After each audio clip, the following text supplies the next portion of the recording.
Ibu yang dirahmati Allah, jamaah Rumil dan pemirsa TV One dimanapun berada. Tapi ternyata untuk kita bisa meluruskan hati itu tidak mudah. Karena kehidupan ini isinya semua adalah penuh dengan tipu daya. Kita ini suka ditipu sama dunia. Makanya Quran mengatakan dunia itu mata. Mata itu kesenangan yang sifatnya itu sebentar, Ibu. Tidak lama, itu mata. Bahkan dikuatkan lagi, mata ghurur. Kesenangan yang menipu dia. Ya, gurur itu menipu. Jadi kalau diperumpamakan dunia itu sesuatu yang dia dipakai, dia manfaat, yuntafa'u bihi tsumma yantahi, kata ulama. Sesuatu yang dipakai tapi Ibu pakai baju, apakah selamanya pakai baju itu? Tidak. Nanti berapa tahun tuh ganti lagi bajunya. Ibu pakai gadget, apakah dari dulu gadgetnya itu? Tidak. Dunia itu begitu, Ibu. Ya, Ibu pakai mobil, apakah mobilnya itu terus? Tergantung, Ustaz. Kalau enggak ada lagi ya ini, Ustaz. Subhanallah. Itu dunia, jadi dipakai tapi nanti selesai. Makanya orang yang dia mengatakan bahagia itu di dunia itu salah. Karena tempat bahagia yang sebenarnya itu nanti di surga. Dunia ini bukan untuk cari bahagia, Ibu. Ibu tidak akan pernah mendapatkan kebahagiaan di dunia. Kalaupun mendapat kebahagiaan, sifatnya kebahagiaan yang menipu daya. Hanya sekedar main-main bahagianya. Makanya Imam Ali radhiyallahu anhu ketika ditanya oleh sahabatnya, "Ya Amirul Mukminin, sifli anid dunia." Sifati kepadaku tentang dunia. Apa kata pintunya ilmu Rasulullah ini? Subhanallah, beliau mengatakan, "Madza asifu laka min darin awwaluha buka wa awsatuha ana wa akhiruha fana." Ini dunia nih. Satu, kata Imam Ali bin Abi Thalib, bagaimana aku mensifati dunia kepada kalian? Sementara dunia ini awalnya tangisan. Lalu pertengahannya adalah kelelahan. Makanya baru ngaji, baru mulai itu sudah kelelahan. Saking kelelahannya ngantuk dia. Subhanallah. Ujungnya ketiadaan. Hancur dunia ini, fana. Coba dari tiga ini, mana yang bisa mendatangkan kebahagiaan? Ada nggak? Nggak ada. Dari awal ibu lahir di muka bumi ini sudah nangis. Yang bahagia sekeliling kita tuh. Makanya dalam pepatah Arab dikatakan waladatka ummuka yabna adam bakian wan nasu hawlaka yadhakuna surura. Kalian dilahirkan dari rahim ibunda kalian dalam keadaan kalian menangis sementara yang lain tertawa. Bayi boleh protes, tega ini orang. Saya nangis dia ketawa. Subhanallah. Karena memang sunatullahnya begitu, kalau ibu punya anak bayi lahir langsung tersenyum ketawa, ibu yang nangis. Ya Allah. Salah apa saya, ya Allah? Ini bapak kebanyakan nonton komedi. Ini anak lahir senyum nih Pak, subhanallah. Ya awalnya tangisan. Jadi dunia itu memang serba tangisan, serba di awal. Ibu awal masuk Mekah lihat Ka'bah nangis enggak? Cuman awal kan? Itu hari ketiga kedua itu udah carinya bukan lagi Ka'bah, Zam-Zam. Nangis kalau nggak ketemu toko yang murah itu, subhanallah.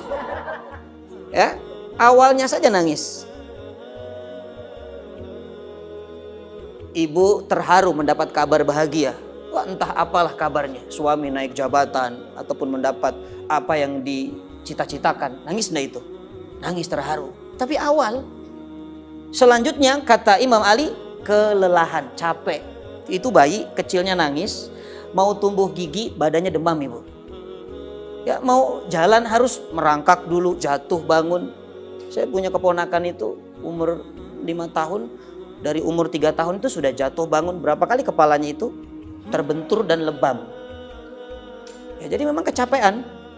Ya kalau dikatakan dunia ini awalnya tangisan, tengah-tengahnya adalah ta'ab.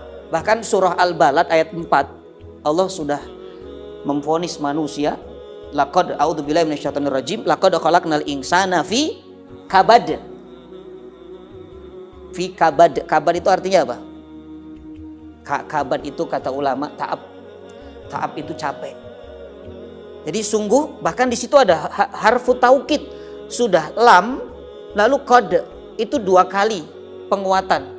Sebenarnya cukup Allah katakan qad itu sudah cukup mewakili. Qad itu artinya sudah. Tapi Allah tambahkan laqad, maknanya sungguh benar-benar manusia itu dalam keadaan lelah, capek. Apa yang tidak capek yang ibu kerjakan di muka bumi ini? Semuanya capek. Datang ke Rumbil berangkat tadi capek enggak? Jalan capek. Sampai sini duduk nunggu Ustadz telat capek enggak? Capek. Saya juga jalan kena macet capek enggak? Capek. Apalagi tim TV One dari lebih awal itu lebih capek lagi. Subhanallah. Orang tidur saja ibu capek atau enggak tidur? Capek. Karena ternyata tidur itu kerja. Ada orang tanya kerjanya apa? Kerjaannya tidur Ustaz. Subhanallah. Jadi laqad khalaqnal insana fi kabad. Ya, kita ini memang dikatakan dalam keadaan capek, dalam keadaan susah payah. Ya, makanya subhanallah, bahkan dalam surah Al-Hadid ayat 20, ini fase kehidupan dunia nih yang membuat manusia itu capek. Cuman kita tidak sadar, kita ditipu. Ya, ditipu oleh dunia. Apa kata Allah? A'udzubillahi minasyaitonirrajim. I'lamu annamal hayatud dunya la'ibun walahun wa zinatun wa tafakhurum bainakum wa takatsurum fi amwali wal aulad. Subhanallah. Al-Hadid ayat 20. Ya, kata Allah, I'lamu itu maknanya ketahuilah. Kita disuruh cari ilmu. Kita suruh belajar, harus tahu bahwa dunia itu satu, laibun, apa laibun? Permainan. Kemudian yang kedua, lahun, senda gurau, zinatun, perhiasan, tafakhurum bainakum, berbangga-bangga antara kalian, watakatsuru fil amwali wal aulad, dan saling memperbanyak harta dan anak-anak. Itu dunia itu. Makanya dunia itu nggak ada yang indah ibu. Kata Quran selalu dikatakan dunia itu maknanya hina. Dunia itu rendah. Membuat kita ternyata tidak bahagia. Jadi kita mendatangi sesuatu yang hina. Justru kita berharap bahagia dari sesuatu yang rendah, yang tidak akan bahagia. Dan fase kehidupan manusia ternyata ada di ayat ini. Ini kata ulama, subhanallah, menarik.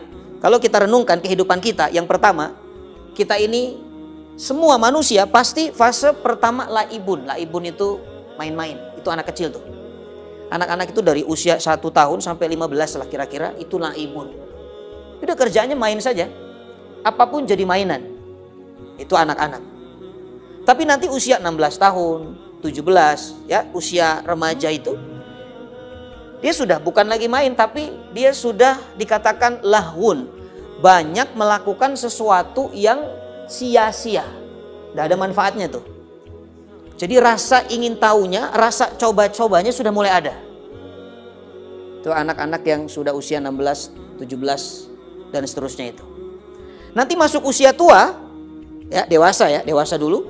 Usia dewasa itu sudah dikatakan zinatun, dia sudah memperhatikan penampilan tuh. Dia pengen dilihat cantik, bahkan tidak hanya oleh lawan jenis, tapi ingin dilihat cantik oleh sesama jenis. Ya, makanya kalau sudah usia dewasa tuh, itu bedaknya itu sudah punya pilihan. Lipstiknya, bajunya sudah matching. Kenapa? Karena memang usianya zina. Kalau milih baju yang paling bagus, yang paling kekinian, punya gadget juga yang paling baru, itu sudah mulai zina tuh. Artinya dia sudah senang dengan keindahan, perhiasan. Nah, sudah mulai tua, maka sudah mulai fase tafakhur. Tafakhur bukan tafakkur. Tafakkur bagus ya, berpikir, merenung dia. Ini tafakhur. Maknanya dia sudah mulai berbangga dengan apa yang didapatkan. Saya sudah dapat karirnya nih sekarang. Makanya reuni itu kalau umur-umur yang sudah tafakur itu cerita tuh apa? Kebanggaan itu. Ya kan awalnya begitu. Ya reuni itu nanti umur-umur sudah itu, oh kamu sekarang sudah ini ya, sudah aku menjabat di sini. Ya aku sudah ketua ini, aku sudah ketua ini, aku sudah punya lembaga ini. Aku sudah punya anak yang sudah doktor, sudah pokoknya cerita berbangga diri. Nanti kalau sudah masuk usia dekat-dekat pensiun tuh, sudah selesai, takatsur. Takatsur itu dia mulai menghitung-hitung apa yang sudah didapatkan dari hasil masa mudanya dulu. Ini sudah mulai hitung nih, ini anak saya sudah dapat apa nih? Warisannya nih, sudah ada rumah nih, ini sudah ada ini, sudah ada ini. Reuni juga begitu kan, ketika sudah cerita tuh hasilnya apa, hasilnya apa. Dan itulah fase kehidupan manusia. Kita memang selalu mengalami itu. Maka ini yang membuat ternyata kita tertipu oleh dunia. Memang dunia menawarkan keindahan, hakikatnya dunia itu adalah kehinaan. Subhanallah.